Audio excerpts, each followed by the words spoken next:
책 읽어주는 미주놀. 한때 테슬라를 달리는 아이폰이라고 말한 적이 있거든요.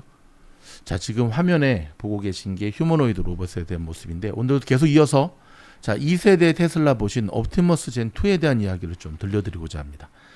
자, 2023년 12월 14일 테슬라는 옵티머스 2세대 모델 영상을 발표했다. 자, 이 영상에서 확인할 수 있는 테슬라 로봇 공학의 진일보를 한번 정리를 해보면, 지금까지 테슬라는 여러 세대의 로봇을 선보였는데, 범블비라 불리는 0세대 테슬라 로봇은 2021년 8월 테슬라의 첫 번째 AI 대회에 발표되었고, 1세대 옵티머스 젠 1은 2023년 3월에 공개되었다.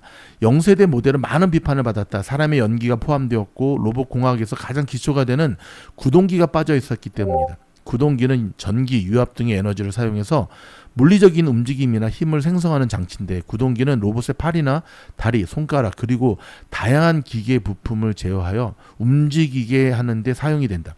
요약하면 0세대 모델은 로봇 공학의 핵심이 대부분 빠진 프로토타입에 불과했대. 기억나시죠? 사람이 나와서 막 춤을 추고 막 해서 저거 뭐야? 망신도 그런 망신이 없었죠.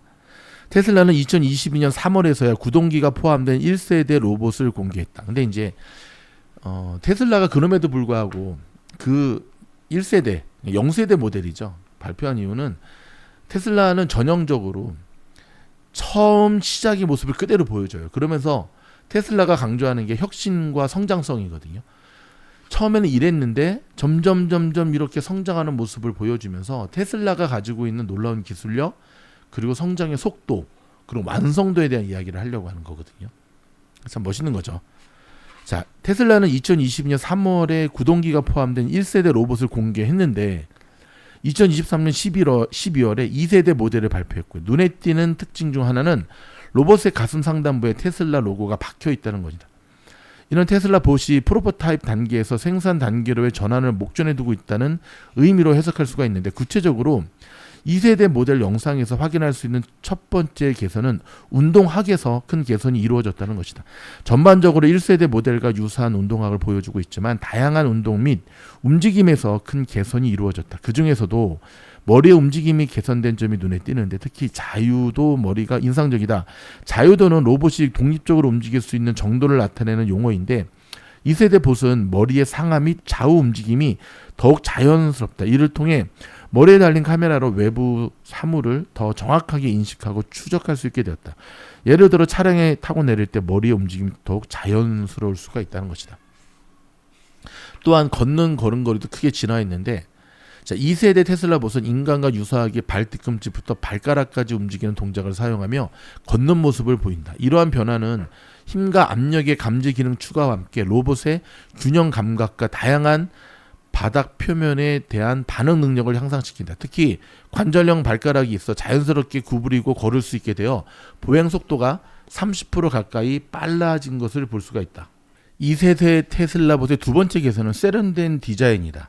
테슬라는 로봇의 케이블을 숨겨 거의 눈에 띄지 않게 만드는데 탁월한 능력을 발휘하고 있는데, 이런 로봇의 미관을 좋게 할 뿐만 아니라 케이블이 다른 물체에 걸리는 위험을 줄여 안정성을 향상시켰다. 또한 인간의 눈에 잘 띄는 수많은 케이블과 팔다리 그리고 몸체에 이용된 알루미늄은 로봇과 같이 일하고 생활하는 인간에게 잠재적 위협으로 인식이 될 수가 있다. 자, 세 번째 개선은 테슬라 봇의 질량 감소다. 2세대 테슬라 봇은 성능 저하 없이 10kg의 체중 감량에 성공을 했는데, 알루미늄과 같은 금속 소재였던 일부 부품은 이제 플라스틱이나 폴리우레탄 같은 가벼운 소재로 대체되었다. 줄어든 무게와 개선된 걸음걸이 덕분에 로봇은 추가 동력 없이도 더 빠르게 걸을 수 있게 되었다. 네 번째 개선은 테슬라 봇의 손이다. 1세대 봇의 손과 마찬가지로 2세대 봇의 손도 11개의 자유도를 가지고 있지만 구동 메커니즘과 관절 설계가 개선되어 더 부드럽게 움직일 수 있게 되었다. 달걀을 깨트리지 않고 집어올리는 능력에서 확인할 수 있는 것처럼 손가락 끝에 센서를 추가하여 로봇이 물체를 집어올릴 때 더 효과적인 압력 감각과 그립감을 가질 수 있게 되었다. 이를 통해 빨래를 개거나 바늘에 실을 꿰는 등 더 능숙하게 다양한 직업을 수행할 수 있게 되었다. 또한 손목 메커니즘에서도 진화를 엿볼 수가 있는데, 관절 지점을 더 작게 만들었고 여기에 구동기의 각도를 조정하여 인간 팔의 기능과 유사하게 더 넓은 범위에서 움직일 수 있게 되었다. 이 또한 중요한 점은 또 하나 중요한 점은 이 모든 개선과 혁신이 이루어진 기간이 24개월 이내라는 점이다. 수많은 경쟁 업체들을 뛰어넘어 단기간에 상당한 발전을 이뤄낸 셈이다. 일론 머스크가 말한 것처럼 테슬라 보세는 테슬라 FSD와 동일한 인공지능인 엔드-투-엔드 AI가 적용된다. 로봇공학과 인공지능이 융합할 때 비로소 로봇은 협동 로봇으로 다양한 산업에서 사용할 수 있는 잠재력을 가지게 된다. 인공지능은 로봇이 복잡한 작업을 자율적으로 수행하는 데 결정적 역할을 맡기 때문이다.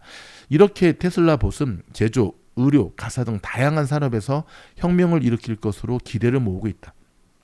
그렇다면 테슬라 봇은 우리 사회에 어떤 긍정적 영향을 미칠 수 있을까? 세계 여러 나라에서 특히 선진국의 출산율이 급격히 감소하고 있다. 한국의 출산율은 그 중에서도 세계 최하일 정도로 낮은데 이는 필연적으로 인구 감소로 이어질 수밖에 없다. 최근까지 지구상에서 가장 인구가 많은 나라였던 중국에서조차 2023년 정점에 도달할 이후 앞으로는 빠르게 감소할 전망이다.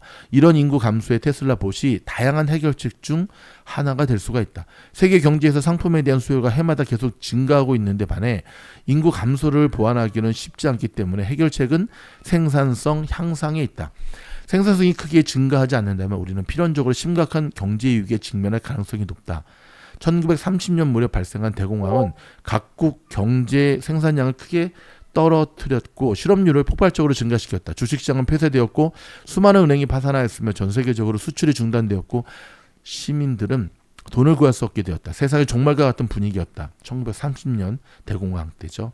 이런 상황을 반복하지 않기 위한 일환으로 인간형 로봇이 대안으로 떠오르고 있다. 로봇에 의한 자동 생산은 이미 세계 곳곳에서 현실이 되어가고 있다. 그러나 아직 로봇이 할 수 없는 유일한 일은 독립적이고 자율적으로 움직이는 건데 이때 인간과 유사한 방식으로 움직일 수 있는 인간형 로봇은 미래를 위한 새로운 가능성을 열 수가 있다. 물론 로봇, 특히 스스로 생각할 수 있는 지능형 로봇은 위험 요소도 가지고 있다. 그래서 일론 머스크는 2023년 4분기 실적 발표에서 해킹 등을 막을 수 있는 테슬라 봇의 안전장치 마련에 짧지 않은 시간이 들 것으로 예고하였다.